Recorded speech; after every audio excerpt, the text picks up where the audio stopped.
नमस्कार दोस्तों। कई बार आप लोगों ने मेरे वीडियो में या किसी के भी वीडियो में या गवर्नमेंट की वेबसाइट्स पे या न्यूज़ में न्यूज़पेपर में डेटा के बारे में सुना होगा और डेटा लीक के बारे में सुना होगा। इवन फेसबुक के बारे में भी आपने न्यूज़ सुना होगा कि फेसबुक के ऊपर रिसेंटली एक केस हुआ था डेटा लीक को लेके। तो इस वीडियो में मैं आपको बताना चाहूँगा कि डेटा होता क्या है, किस तरह से वो लीक होता है, किस तरह से एक इंसान का डेटा यहाँ से वहाँ या किसी गलत इंसान के हाथों में जाता है।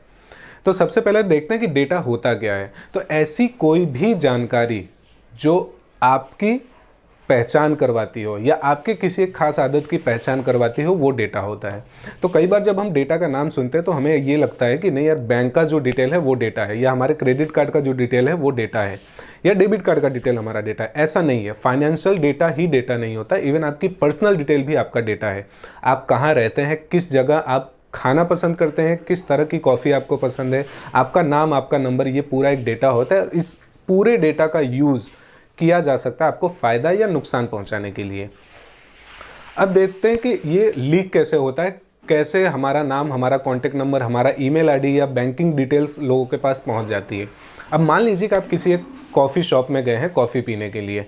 वहाँ पे आपने बिल पेमेंट किया, सामने वाले ने आपका नाम पूछा, जो भी वहाँ पे कैशियर है उसने आपका नाम पूछा और आपका नंबर लिया अपने सिस्टम में रजिस्टर करने के लिए, ताकि उनकी जो भी ऑफर्स है वो आपको मिल सके। अब वहाँ पे आपको कॉफ़ी अच्छी लगी, आप उसको टिप दे के अपनी डिटेल दे के चले आए, लेकिन वहाँ पे आपने अपना नाम और अपना नंबर दे दिया। अब वहाँ से आपको मैसेज आना शुरू हो गया। लोकल कॉफ़ी शॉप से आपको मैसेज आने शुरू हो गए, उनके ऑफर्स होते हैं उसके लिए आपको मैसेज मिलने लगे। मान लीजिए कि उसकी वेबसाइट हैक हो जाती है। अब ऐसा ज़रूरी नहीं है कि उसकी वेबसाइट बहुत ही फुल प्रूफ हो, उसे हैक नहीं किया जा सकता। यहाँ तक कि प्रधानमंत्री के ट्विटर अकाउंट को भी हैक कर लिया था कुछ देर के लिए हैकर्स ने। तो हैक करना कोई बहुत बड़ा रॉकेट साइंस नहीं है, हैकर्स उसे हैक कर सकते हैं। अब मान लीजिए कि उसकी वेबसाइट हैक हो जाती है, तो आपका जो नाम है, आपका नंबर है, या आपने किस तरह की सर्विस वहाँ से ली, किस तरह का कॉफ़ी पिया, वो पूरा का पूरा डिटेल हैकर के पास चला गया। वो आपके नंबर से या आपके नाम से आज नहीं तो कल या तो 1 साल बाद आपको टारगेट कर सकते हैं।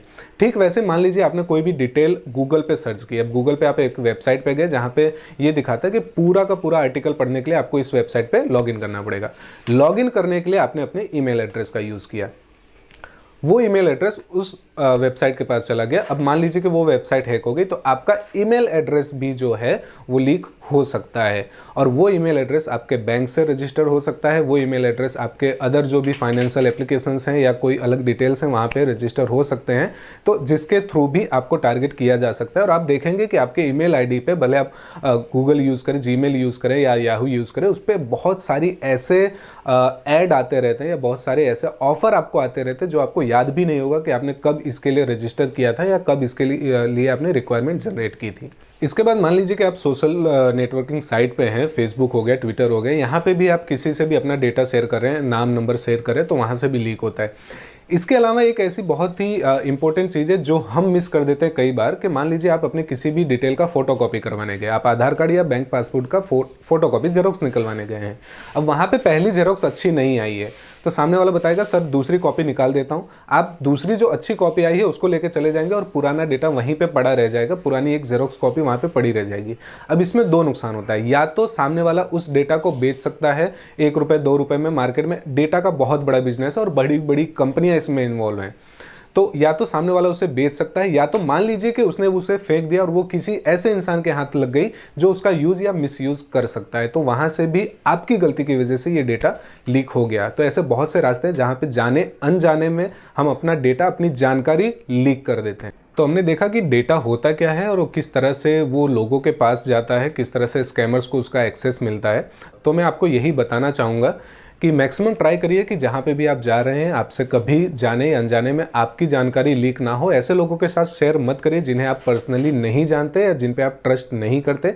आपका कोई भी डेटा उनके साथ शेयर मत करिए। और कभी भी आपको अगर कोई भी कॉल या मैसेज आता है किसी भी बहुत ही अच्छे स्कीम को लेके, जिन्हें आप नहीं जानते, जिन कंपनी को आपको याद भी नहीं है कि आपने कभी उन पर रजिस्टर किया हो, और वहाँ से अगर आपको कोई कॉल मैसेज आए कि सर आपको ये लॉटरी लग गई है, ये स्कीम है और उसको ऑफर को ऑप्ट इन करने के लिए आपको ये डिटेल देनी है, तो ऐसे में भी आप अपनी डिटेल कभी शेयर मत करिए, क्योंकि ये डेटा से आपको फ़ायदा या नुकसान पहुंचाया जा सकता है। मोस्टली लोगों के साथ स्कैम इस डेटा लीक की वजह से ही होता है। तो उम्मीद करता हूँ ये वीडियो आपको समझ में आई होगी। वीडियो को ज़्यादा से ज़्यादा लोगों के साथ शेयर करिए। ये जानकारी है, जानकारी जितने लोगों के पास पहुँचे उतनी अच्छी चीज़ है।